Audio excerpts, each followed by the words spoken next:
Okay, welcome everyone to the Breaking Bad BIM Habits webinar. My name is Tiffany Borgeson and I am the Content Marketing Manager at UNIFI Labs. We are so excited to have everyone here today, and we want to thank you for attending this webinar in advance. There's a couple of quick things before Karen and Adam get to it. Here is our agenda today.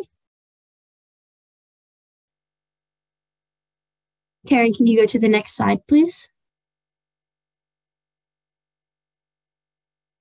So we will first start off with a little quick intro of Karen and Adam, and then we'll dive deep into the BIM habits and how to solve them. And lastly, at the end, we'll do a Q&A for everyone. But we ask you to please use the Q&A tool located on the Zoom toolbar during the webinar for all your questions. Now, here's a quick intro of Karen.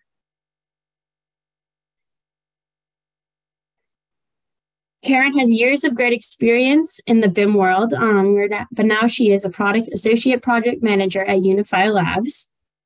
And then Adam is a Revit expert with 15 years of BIM experience, and he is currently our BIM specialist at UNIFI. Now let's turn it over to Karen and Adam. Are you guys ready? Yeah. You're ready. Awesome. Take it away. All right. Thanks so much, Tiffany. So as Tiffany said, we definitely encourage Q&A, comments during the presentation. We are, after all, doing a Breaking Bad session. So it is a little bit more along the lines of PG, maybe even PG-13. So we'll try to keep the graphics and any swearing, accidental swearing anyways, to a minimum today. But let's take a moment before we get started to set the stage. Why is Breaking Bad, BIM habits? Actually, is what we're talking about important. Now, we're not going to go full Walter White on you, as I mentioned, but as BIM managers and industry leaders, it is critical for us to constantly challenge conventions. Defying authority and skirting the edges of the law, well, we wouldn't recommend it. Anyone who has worked in a Revit model understands. Revit models are inherently complex. When you pair that with tight deadlines, a mountain of never-ending work, and I certainly say this lightly, but a 2D deliverable, we end up putting together in a model in a way where it looks good on the sheet for the contractor, but we miss the entire point of BIM. So what makes BIM so hard is it's always been one step forward and two steps back. There's several bad BIM habits that we're going to be digging into today, but what we find to be the biggest issue when speaking with our clients is when a designer is told, I don't care how you model it, just make it look like this. So we find ourselves doing more work with less information and missing the entire point of BIM. And according to the UN, by 2050, the world's population will be 9.7 billion.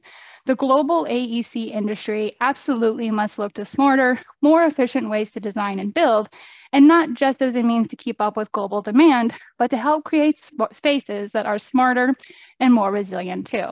So BIM not only allows design and construction teams to work more efficiently, but allows them to capture the data they create during the process to benefit operations and maintenance activities. And this is why BIM mandates are certainly increasing around the globe. But this doesn't happen if you're drawing in model lines when you should be placing your Revit family. So breaking bad BIM habits will improve the integrity of your model, making it more reliable for not only real-time collaboration, but gives you greater visibility, decision-making, and cost savings on your projects. And did you know ease of use could actually also be possible with such a complex model? So when you let go of these bad BIM habits, you'll start to see team members being able to pick up after one another in the design process much easier. So now that we've said all of that, where do we get started? Well, by being proactive. In our days doing BIM managers and doing BIM management and training others on, quote, the right way to work with Revit, we often fault our lessons or falling on deaf ears, or better yet, they just hear, because I said so. And so they don't understand the why. We say these things because, well, things can go wrong, and things do go wrong. Model crashes are certainly at the top of the list of things that can go wrong for any project. And once the model has been recovered, making sure you take the time to evaluate where the things went wrong will allow you to measure it and address it. And Revit models can certainly crash for all sorts of reasons. So if you don't take to ask the time and take that time to ask the question, well, that model will crash again and again. But Revit crashes are not the only issue with them, just one of the more frustrating and one of the more obvious. Poorly defined workflows can lead to frustrations, and I've seen firms model finishes in several different ways. Finishes are pretty easy, right?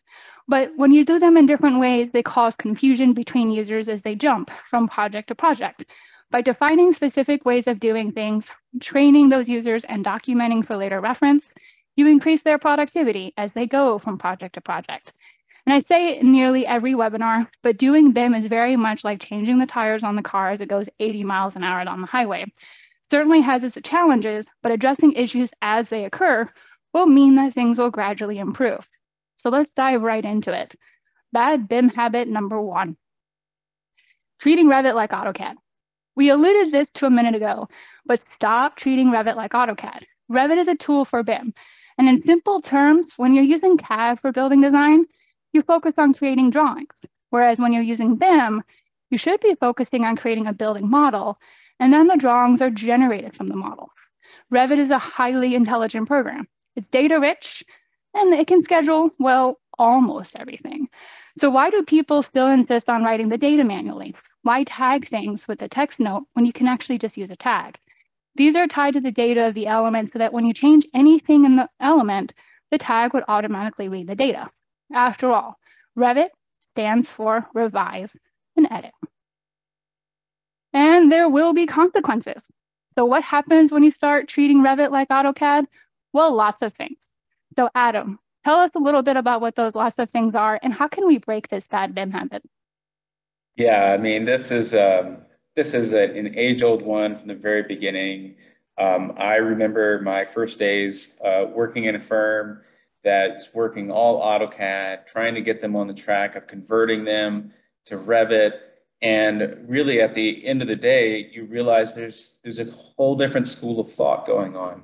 One side of things immediately jumps from the, oh, well, this is what I know and this is what I trust, to I don't know how this works in Revit, and I don't know, this isn't working the way I'm expecting, and always kind of going back to what's familiar in some of those cases. You have resources that are already built in the older platform, or there's all kinds of reasons that people will go back to it. And one of my first experiences was really great. We actually were able to pretty much have management say, hey, anyone caught using AutoCAD can go home for the day. And I was like, oh, wow, that's great. This is fantastic. Give me a leg up. But I know that's not always the case. And in the majority of the time, what you're really looking for is the ability to help people understand the big picture. And this comes with, using BIM for what it is, building information modeling. How do you get the most out of it? How do you actually use it for what it's made for, and not just to, like you said, create a 2D set at the end of the day, because that's what people's minds are focused on. And so you begin to use all of these different facets of it, being able to get 3D views out of it, do model coordination, simply understand coordinating tags through views, like you mentioned, all basic kinds of things, but getting into scheduling, referencing, cost estimation, going all the way down to things like facilities management. Not every project is going to get into every single area that BIM offers, but I guarantee you that hands down, every project is going to have a lot to benefit from if they can begin to use the system for the way that it's meant to be used, meaning, we'll get into some of the other bad BIM habits here, but as soon as you start cutting the corners for, hey, this is just kind of easier for me to do it versus I want to do it this way so that I can take advantage of everything and count on it.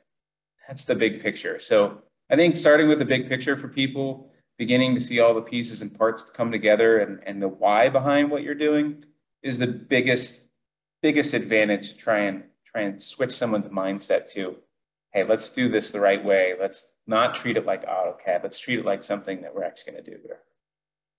Well said, Adam. And I think really what we've got here as well, I think we know, we're preaching to probably the choir on this webinar, but how do we get managers, and this comes from the Q&A here, to stop thinking about managing AutoCAD production environments and start thinking about BIM workflows? Like, how can we talk their language, I suppose, is probably what we're getting at here.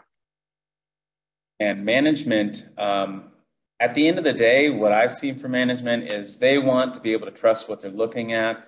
And the dollar sign at the end of the day, right? How much burn are we making? These kinds of things can be really easy to begin to pull out. There's tons of metrics out there if you want to begin to look at those kinds of things as well.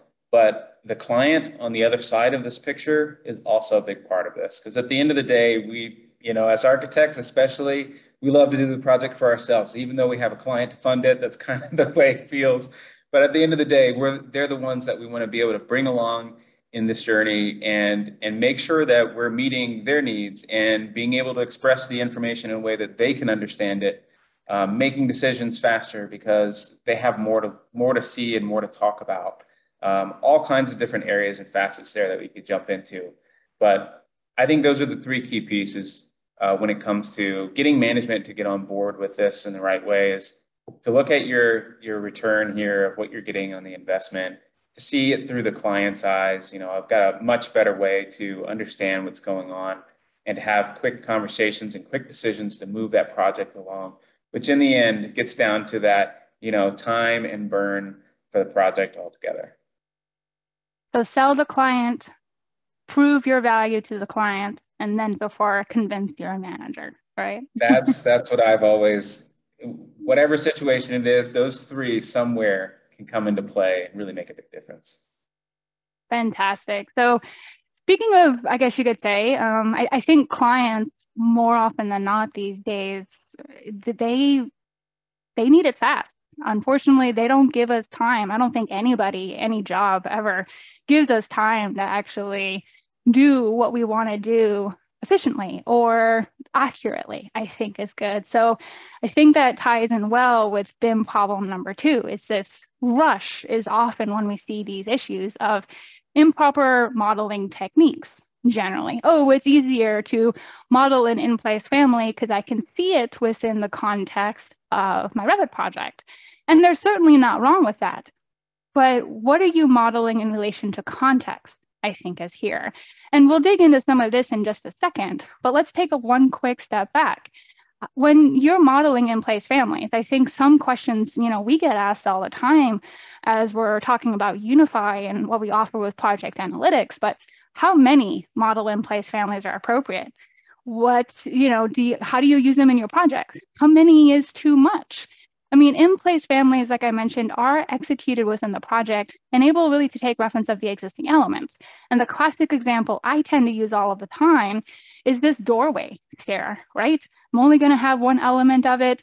It's used for a very specific purpose here, but then we tend to see some in-place families, and this is kind of that image to the far left, where it's generic models 1, 2, 3, 4, 5. And I see this as casework sometimes. I see it across specialty equipment, all sorts of different categories.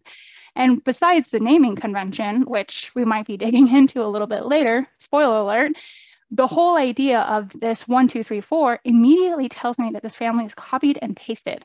There's nothing worse than that in my eyes. So we are really digging into now about, okay, so we know sometimes they're good. This is a bad sign about improper modeling, but what about other reasons to avoid modeling in-place families? Well, we alluded to it, right, is using it more than once. What about other situations, though, where you might have an opportunity to be a little bit flexible with this family? Maybe you have one piece that's 3 feet, another piece that's 5 foot. Well, all of a sudden, we're talking about parameters.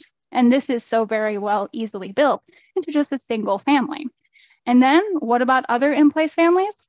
Well, what if you have to schedule it? In-place families do definitely show up in schedules, but they're not really going to quantify in the way that you're expecting a regular family to be looking at. So, Adam, now that we've kind of talked about situations where you might and you might not use them, what other sort of model issues occur with modeling too many in-place families, and how do we break this bad BIM habit? Yeah, I mean, the modeling side of this and what happens with these, you hit on all the key points here.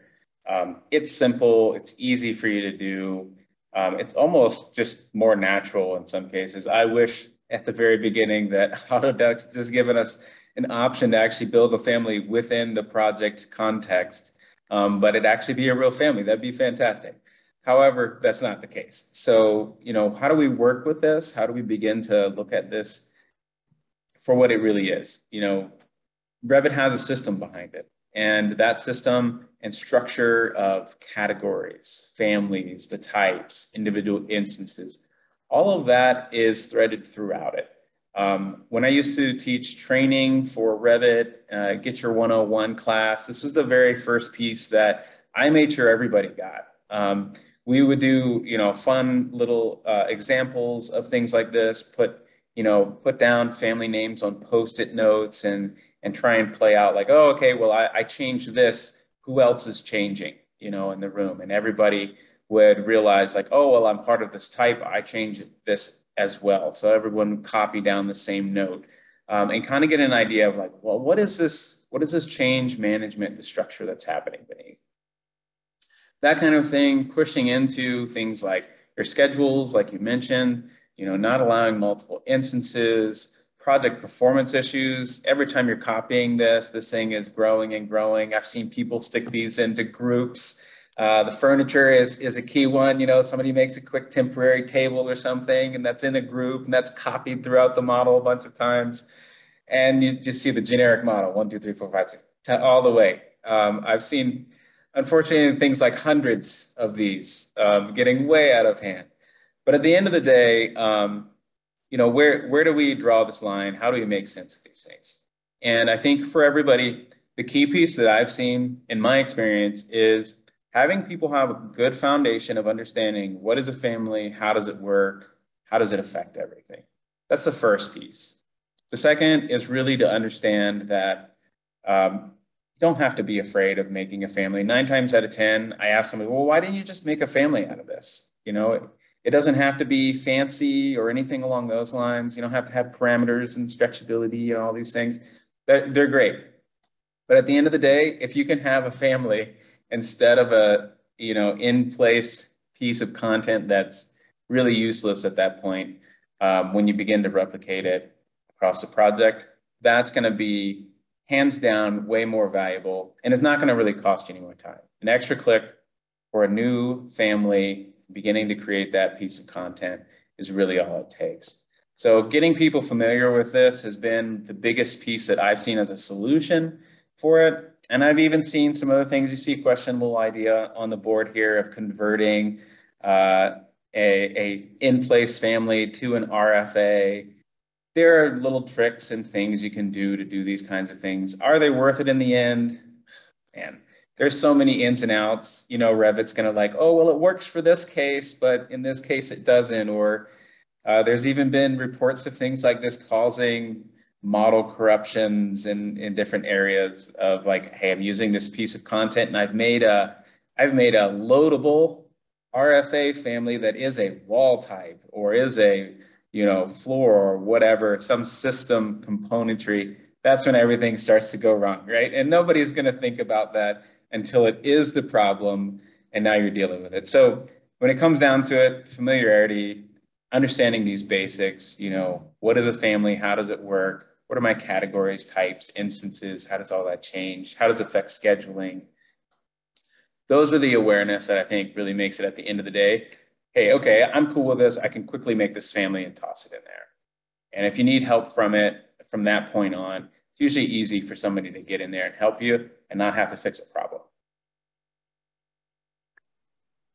Adam, I couldn't have said that better myself. And when you started talking about system families and groups and things like that, we actually have a question in the chat here, and I'm curious. It's an anonymous attendee, but they're asking, how many model in place elements should I place in a model group? A model group, ooh, that's the biggest one right there. No in place families in a model group. You might think like, oh, well, I will say like at one extent, if you're making in place families and you're copying them all around, if they happen to be in a model group, a lot easier to clean up. That item in the model group is going to replicate a new family every time there's a new group. And then that's going to be the thing that you need to go and clean up. So if you go into that group and you're able to delete that component and swap it out, the group maintains some level of family understanding from one thing to the next. I don't know how it does it. It kind of breaks all the rules. But in general, what you're doing is you're creating a new family. So you're growing your project. You know, if that individual in-place family is worth 3 meg, every time it copies, you're essentially adding 3 meg. So if that's in there 100 times, you're going to see your project go up really big. And if you delete it and you resave your project, you're going to see the project drop right back down in size. You want to try it out. Don't trust me, go for it. You'll see it. It won't be exact number because that's not how Revit works, but it'll be very close. You'll see that there's a big increase. Absolutely. And there's big increases and decreases for that matter, really just doing regular model maintenance, auditing the file, purging unused, at a certain point in time, you don't need all of that content loaded in. And using a system like UNIFI, you can always reload that content in if it does accidentally get purged. So really a great resource there. So this one, I think, has a little bit of a love-hate relationship, particularly when it comes to end users. Work on a deadline, focus on that sheet, making sure it appears exactly as their PM has marked it up. And working in BIM really means being able to see every part of your project any way you want. So it's great to see how our designs interact with existing sites, being able to work off real-world conditions. But the trouble is, and we all know this, showing everything does not make for clear, nor beautiful, of course, drawing sets. And you need to strip away parts so you can organize information clearly and concisely to achieve your design. And everyone's first thought is to hide. God forbid, though, perhaps even delete that line or element. If you're deleting, just note you are certainly going to cause an issue later down the line because maybe you just deleted important clearance annotation, a reference plane. Anything hosted to said reference plane disappears. Fun fact. Deleting that duplicate level will delete any element hosted on that level. I have seen that wreak havoc on projects on an epic scale. So always be really cognizant about what it is in the view you're really working with. And then, of course, if you can't delete it, you are going to do an element hide. I've seen companies really take advantage of a feature called overriding graphic elements in view. If I could delete this feature, I absolutely would, because you, the experienced project manager, BIM manager, know these tools should be used sparingly, but the designer has to get that drawing out at the end of the day. So that's why you end up getting all sorts of questions. This is probably why one of our attendees keeps getting interrupted all of the time. So yes, in case you didn't catch my message, this webinar will absolutely be recorded.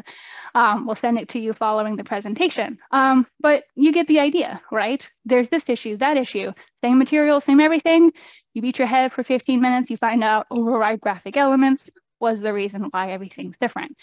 So use these items sparingly as a last resource and take advantage of tools like object styles. Maybe there's a simple update to the template that's kind of required to take control of these elements, these subcategories in these elements even too. So Adam, at the end of all of that, right, how do we get to breaking this type of bad BIM habit? Yeah, this is another, it just feels natural. Until you've lived some of the consequences. And then it feels very unnatural. Why is all this happening? When it comes to hiding things in a view and then somebody else maybe placing the same piece of content because they're like, oh, it's missing. That's weird. I thought I put that there. Somebody else hit it. And they place another one. Then your schedules start going wrong. Why? Nobody knows why there's an extra one here. Or you miss it completely and it goes out the door. And heaven forbid, orders and different things like that end up becoming extra cash really coming out of the pockets of people who shouldn't. So lots of big issues here when it comes to hiding these things. The biggest one that I've dealt with typically is when you see this happening on a large project. End of the day, deadline is here, or after the end of the day, you're still there. You got to print. What's the last thing you want to have to do? Print it twice, 3 times, etc. Like I printed it, I'm checking it, or I'm going down the list and templates, maybe aren't being used. You find things that are missing in a view or something that's shown back up because it was hidden and maybe somebody created something new and now there's another item here. It's showing duplicate in another, all kinds of areas here. So at the end of the day, the thing that it comes down to is really understanding your visibility graphics. You know, how can I turn this item off, that item off? There's a simple right click on elements here. When you go to, find out what that element is, you can hide and view category. That's going to show you what the category is. If you're using a template in that case, then you're actually going to be going in and looking at, hey, well, what's this category? Should it be on for these views? Really quickly being able to make some edits there. Some other things that I find people doing is they're just hiding it to get it out of the way for whatever they're working on. They don't care about what it's going to look like when it prints. And in those cases, please just, the first thing that I teach is just 2 letters, HH. It's the standard keyboard command for temporary hiding something. You select it, a quick HH, and you hit it. HR, you can hide reset. These are the things that you find, the little sunglasses down at the bottom of any Revit view, and you're seeing the isolate category, hide category, all of those kinds of things. This is going to give you quick ways to temporarily change what you're seeing so that you can work on what you need or click on what it is you need. This thing's in the way. I can't grab this other thing. I'm going to permanently hide it. Bad idea. Temporarily hide it. Great. You can bring all that stuff back later. And even if you don't, it's going to come out in the print at the end of the day. So those are the key pieces, I think, to breaking these habits, is really to begin to get more familiar with, what content is. And if you're in a project you're just not familiar with, that right click, hide and view category will quickly tell you, hey, this is what it is. Or if you're looking at the very bottom left of Revit, I always say this is the where Revit talks even more, because it likes to talk a lot between warnings and everything else. As you're selecting things, hovering over items, Revit's going to tell you what it is it's seeing. And you can see things like the category, the work set, all these different things that are helping you to control your visibility, understand what it is you're working with. Well said. And we had a couple of people put in comments too. Yes, absolutely. A great way to modify an element's appearance is using filters. Filters, I love to specifically adjust color. When I worked as an electrical designer, I had to model multiple types of different systems, life safety, power, all sorts of different components that really required me to make those drawings clear, legible.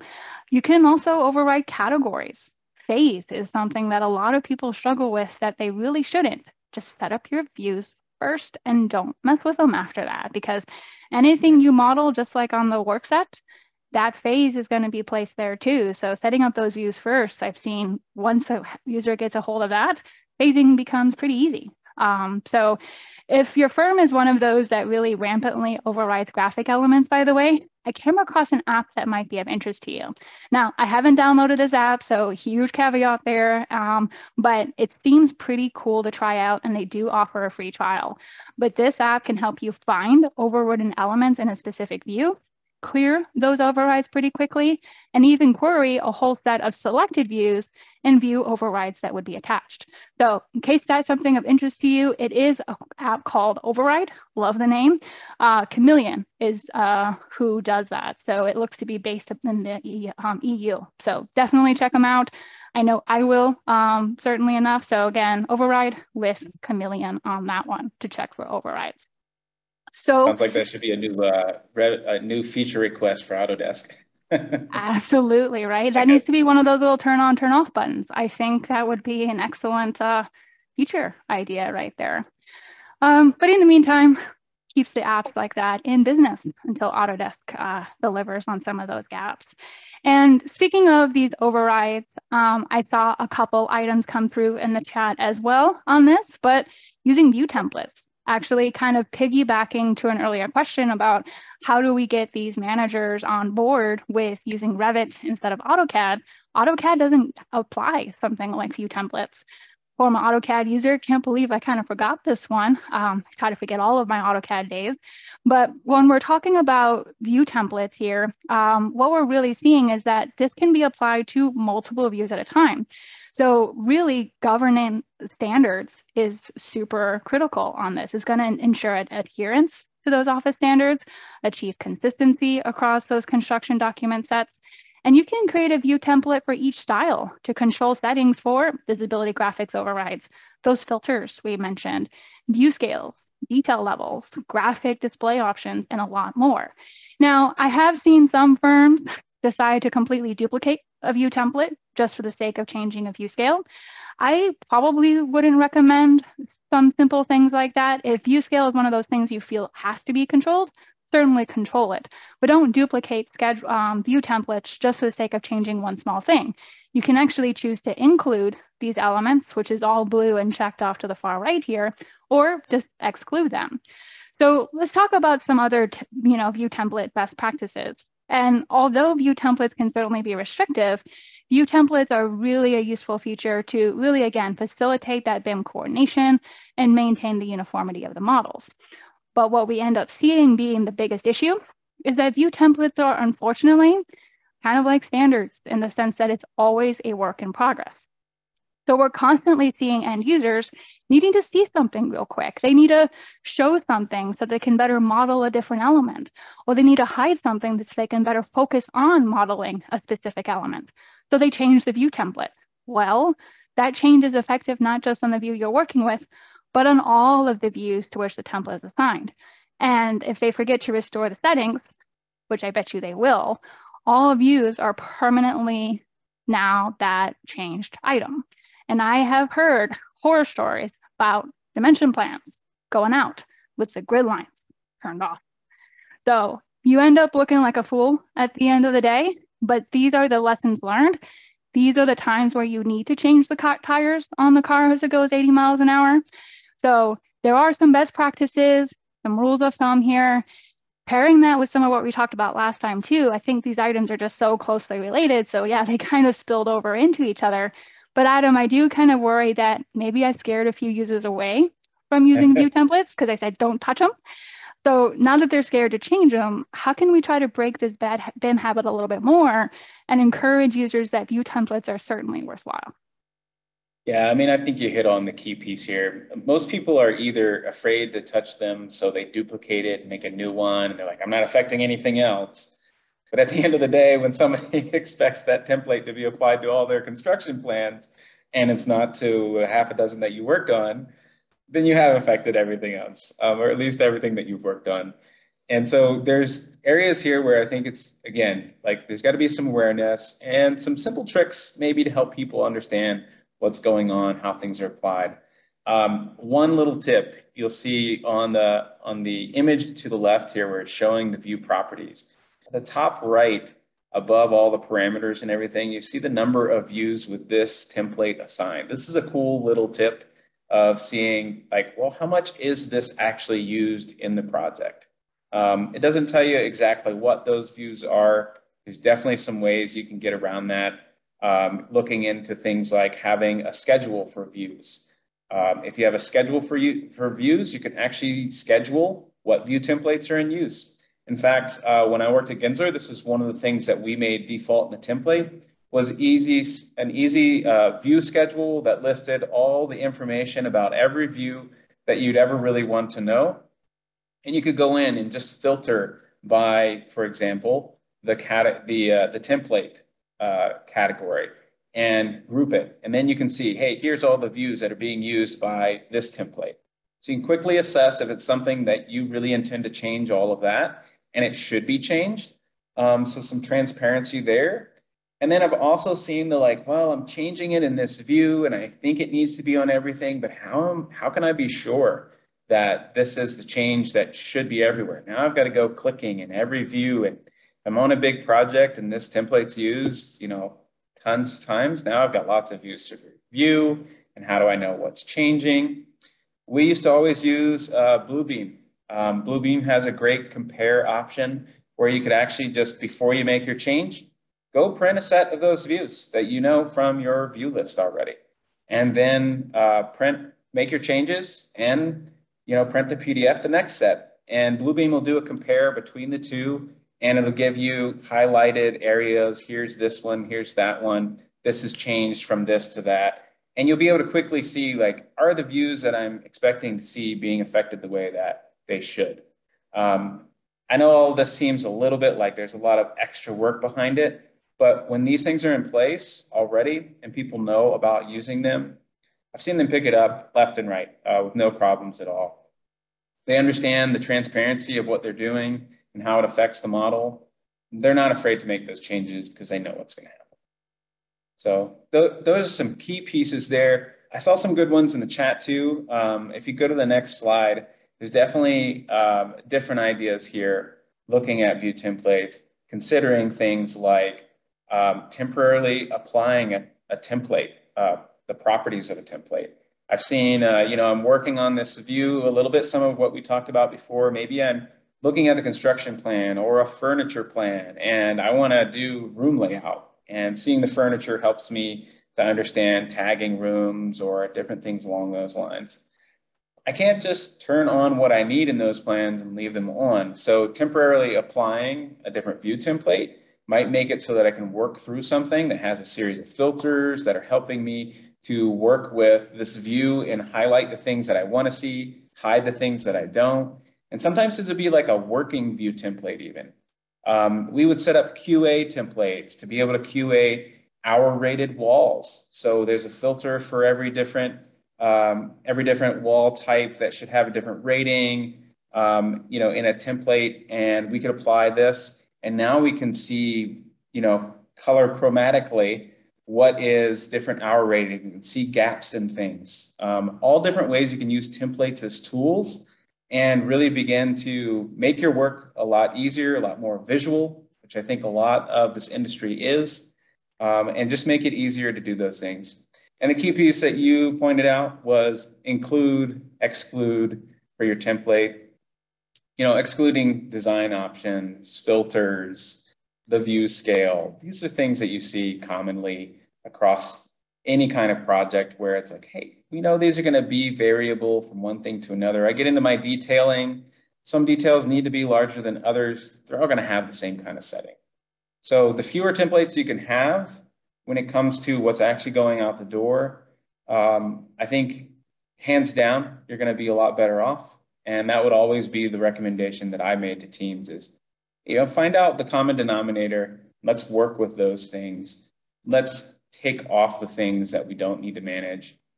And I've even seen different tactics where we would use a method I called template stacking, where you could, if you've ever applied two templates to the same view, one is the one that gets set to that view. It's the default template. And you can go and apply a second template. If anything is excluded, you can template the filters, the design options, the view scales, and those can be quick resets across multiple views for you. So lots of different ways to work with the templates here, but at the end of the day, making sure that there's some things in place to just make it easy for people, I think that's the key piece here to give them the transparency.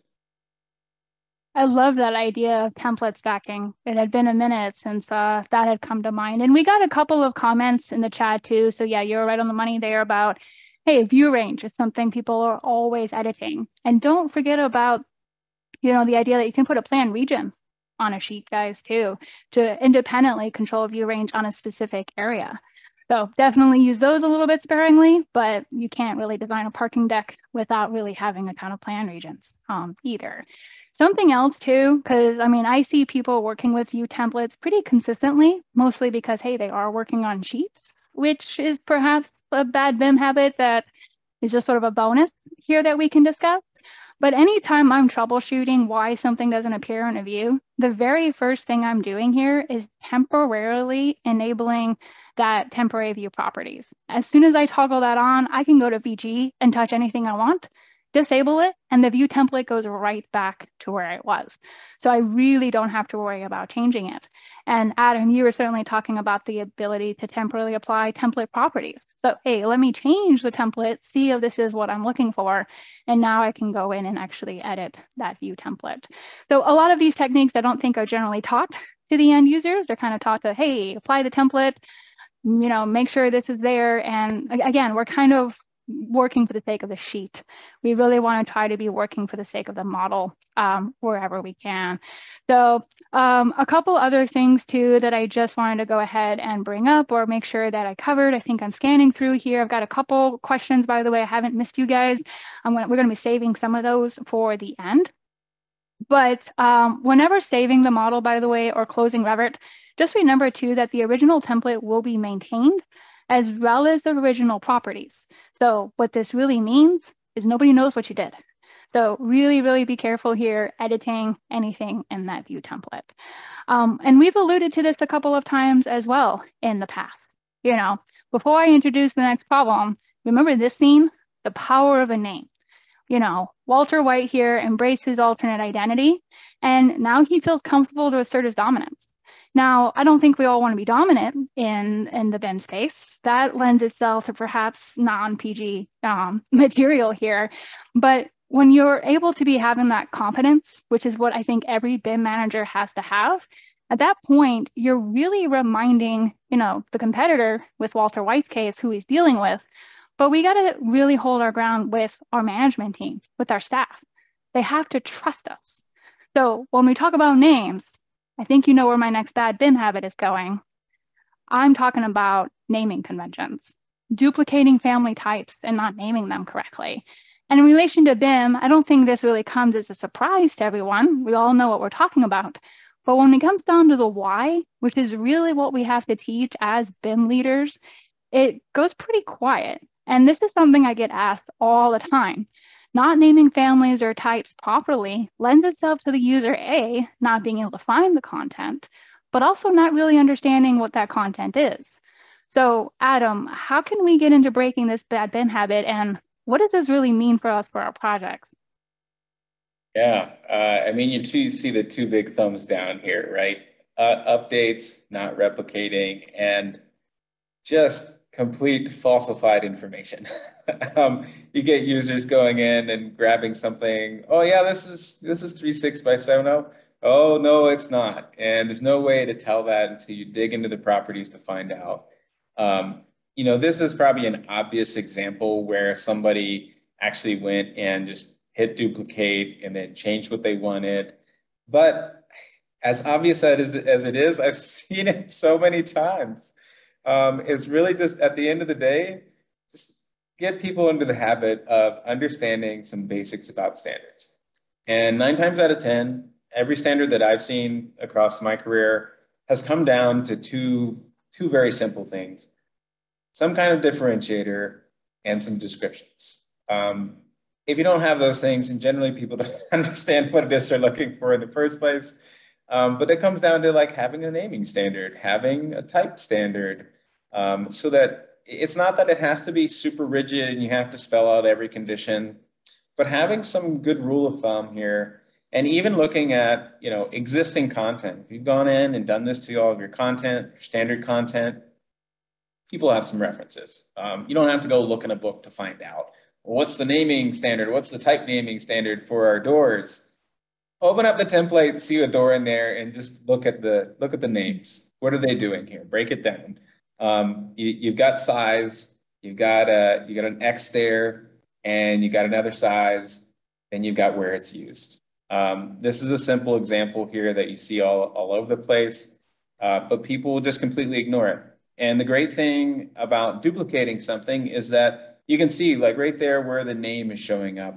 Your duplicate just adds a number at the end. You've already got the standard in place. Just change the values to match, you know? Not a hard thing, but just something you have to get ingrained in that practice of whenever you hit duplicate, this is what you do. Those are key pieces, I think, to breaking the habit here. I know that sometimes I've gone in and I've been the culprit myself. I'll do this, you know, I'll admit it, not perfect here. You go in and you duplicate it and you're like, well, I don't know exactly what it is I want. So I need to go change it until I figure out exactly what it is that I do want. And then I forget to come back and make that change. Sometimes I've had a little practice of, hey, I don't know what it is. Let's name this something bizarre. Not bizarre as in it makes absolutely no sense to anybody, but bizarre as in like, you know, I don't know, incomplete or needs name, whatever you have to put in there to remind yourself, so that if somebody else sees it and realizes like, oh, well, that doesn't seem like that's right, then I've got something easy to go back and find and work with. And it can be really simple to identify those things and catch them, go back in when you need to make sure that you're not missing anything. So whatever it takes, whether it's I just have to train myself every time I duplicate to put in this specific thing until I figure out what it is. That might be a simple fix for you. Or just to ingrain in the duplicate button means I need to know what it is I'm making. And that's when I'll make it. I couldn't have said that better. I actually love your idea about needs name, or, you know, edit later, something like that, that's going to not just trigger it for you as that user, but anyone else who comes across that family. I could see that just being, hey, can that be another feature request for Revit? This, that, hey, Yeah. that automatically pops up in there, so a user doesn't have to manually type it in. That could go far. And something I saw from Catherine in our chat here actually is to prefix every single family. It doesn't matter whether you're using something like what we're showing here of it starting with the CSI category, but actually just being the company's initials. Even something as basic as that can really go a long way to finding those rogue elements. Actually, one reason I tend to actually support us having Autodesk content is because we've actually put a prefix ADSK for all of it. So then it just immediately shows up in people's project browsers if they've subscribed to that type of content. So something that I think is, you know, one of those two easy things like you were talking about. So awesome input. All right, so getting into our last problem, and this is really probably the biggest for last. I mean, we probably could have spent a whole webinar just talking about what happens when you don't pay attention to, you know, model or even content health. And I've only got two kind of issues here, but we know we could easily come up with a top 10. But the number one issue is CAD links and imports. If we could just stop the whole ability to import CAD, that would be a huge win. And the other issue really is just people not paying attention to just Revit warnings. I mean, people very much go about designing something, they see that little yellow pop-up, maybe they don't even see it because the very next click, that pop-up just goes away.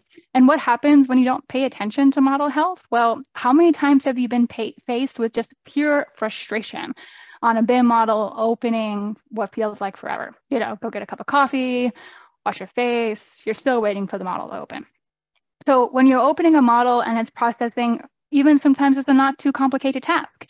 I've seen people just enabling things like temporary view properties, and it just sits there and it thinks about it.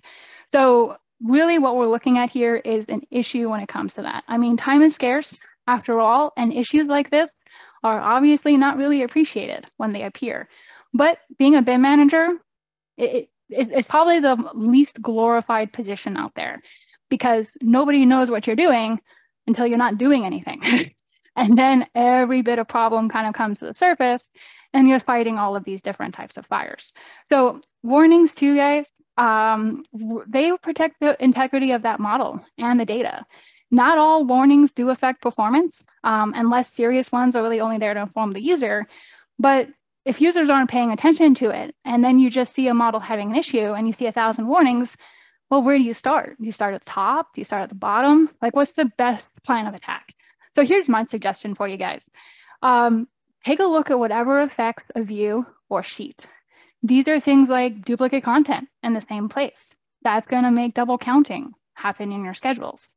And also, what about can't cut geometry? Well, that means a wall sweep doesn't appear, or your wall opening isn't going to show up in your view. So these are things I would certainly pay attention to. Stair warnings, pretty much all of them, I would pay attention to as well. But there are less critical ones out there. Less critical ones are ones that room separation line overlap, line slightly off axis. Some of these things might be required, but the more of these warnings you have, they will certainly affect performance, because Revit is constantly going to be thinking about, is this issue resolved yet? So definitely be paying attention to these. I think my favorite Revit warning is a critical one. It is actually the room is outside its space. but I can easily select all of those, given that they're right type, and make sure they're named properly. But I can select all, say move to room, and I can move on with my merry life onto the next bad BIM habit that I need to break that day. But Adam, I know I've kind of touched these a little bit high level. I didn't get too much though into the CAD links and imports. So tell us a little bit more about that difference, and how do we just break the bad BIM habit overall on not paying attention to model health? Yeah, for sure. I mean, CAD links is always an easy one. This just continues from the very beginning of our conversation. Don't treat Revit like AutoCAD. Don't treat BIM like AutoCAD. And it's like at the end of the day, sometimes we have to have this because this is the information we have to go on. We've got to get this in the background to work with it. We're not going to recreate all of it. We don't have time for all of that. But in the simplicity of what we are doing, we can at least take the time to do it intelligently. You import something in as CAD, and that's it. It is what it is. There's no editing on it. You can't really do any changes. You start copying it around, it's as bad as an in-place family. You're just getting growth in the model, and you're getting that time for everybody to sync, time for everybody to load and open. You're just slowing down the project overall.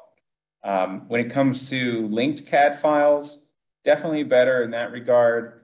We're not putting the whole thing in the file. It is referencing something. We've got the ability to go make edits and updates to it and have that reflect in the model. So there's good pieces about this as well.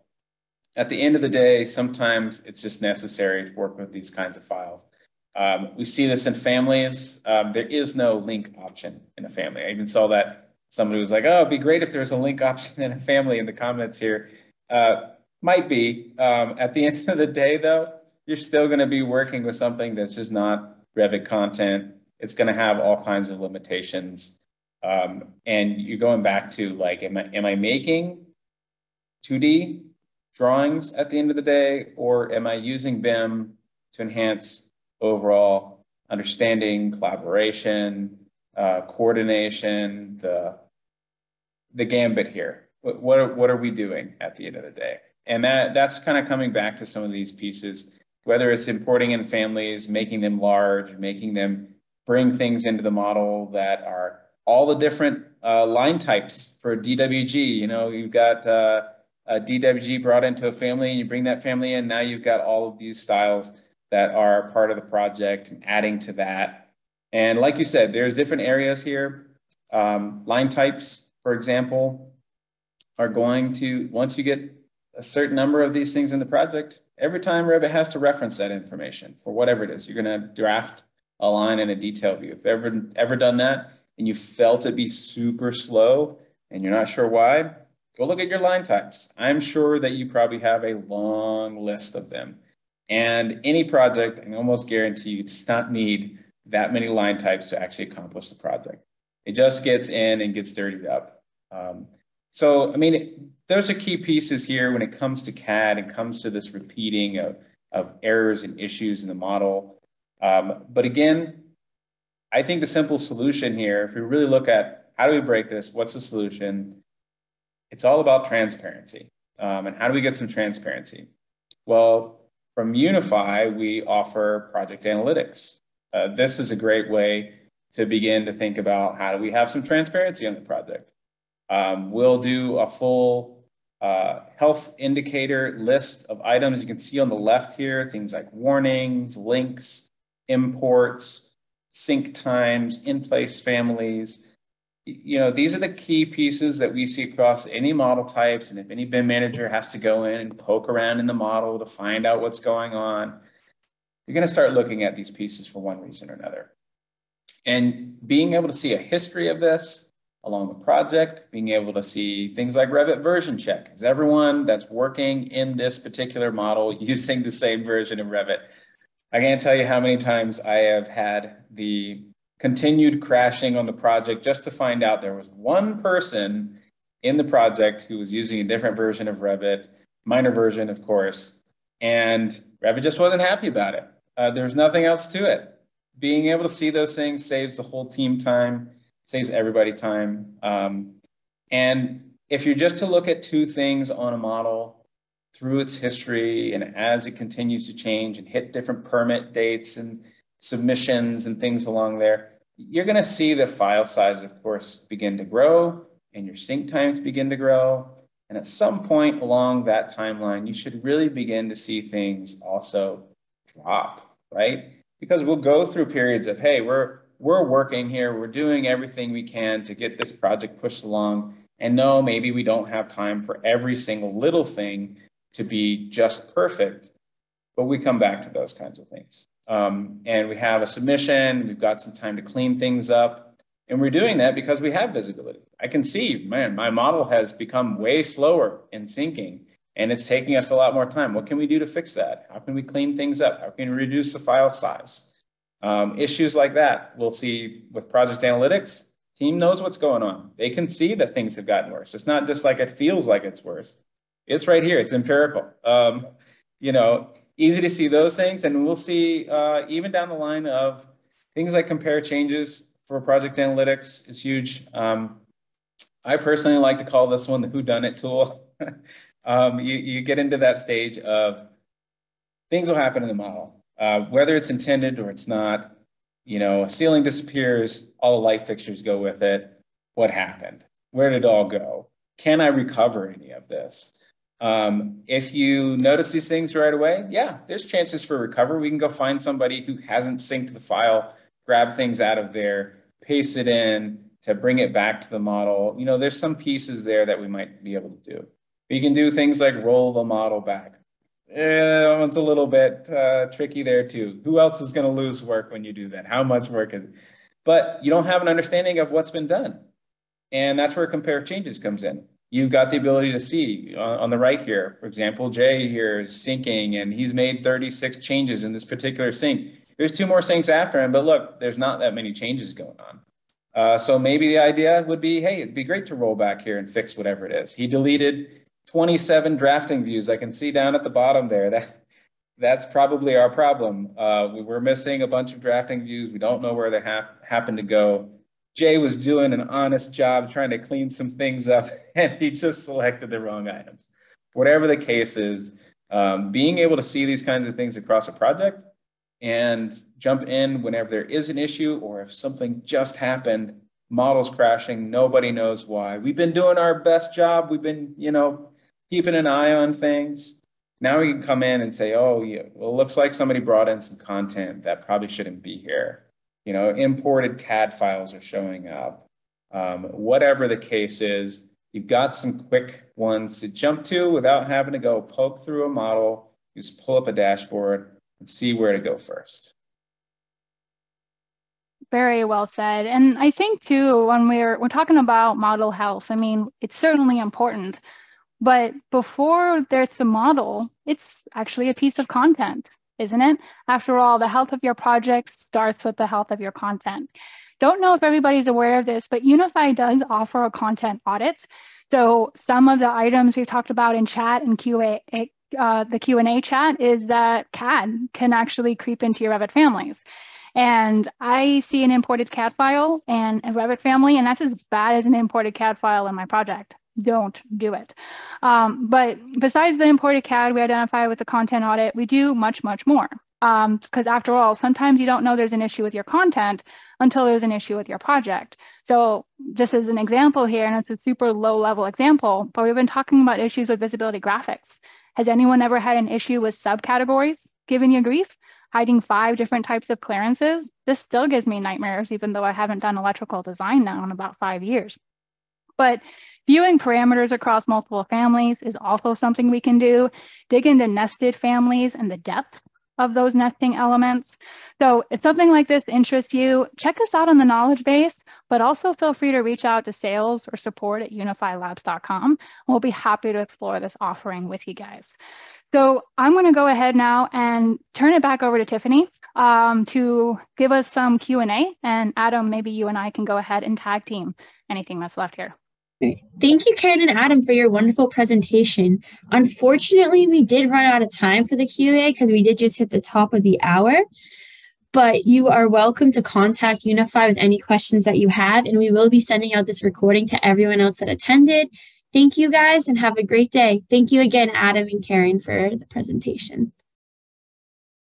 Thanks all. Excellent. My pleasure.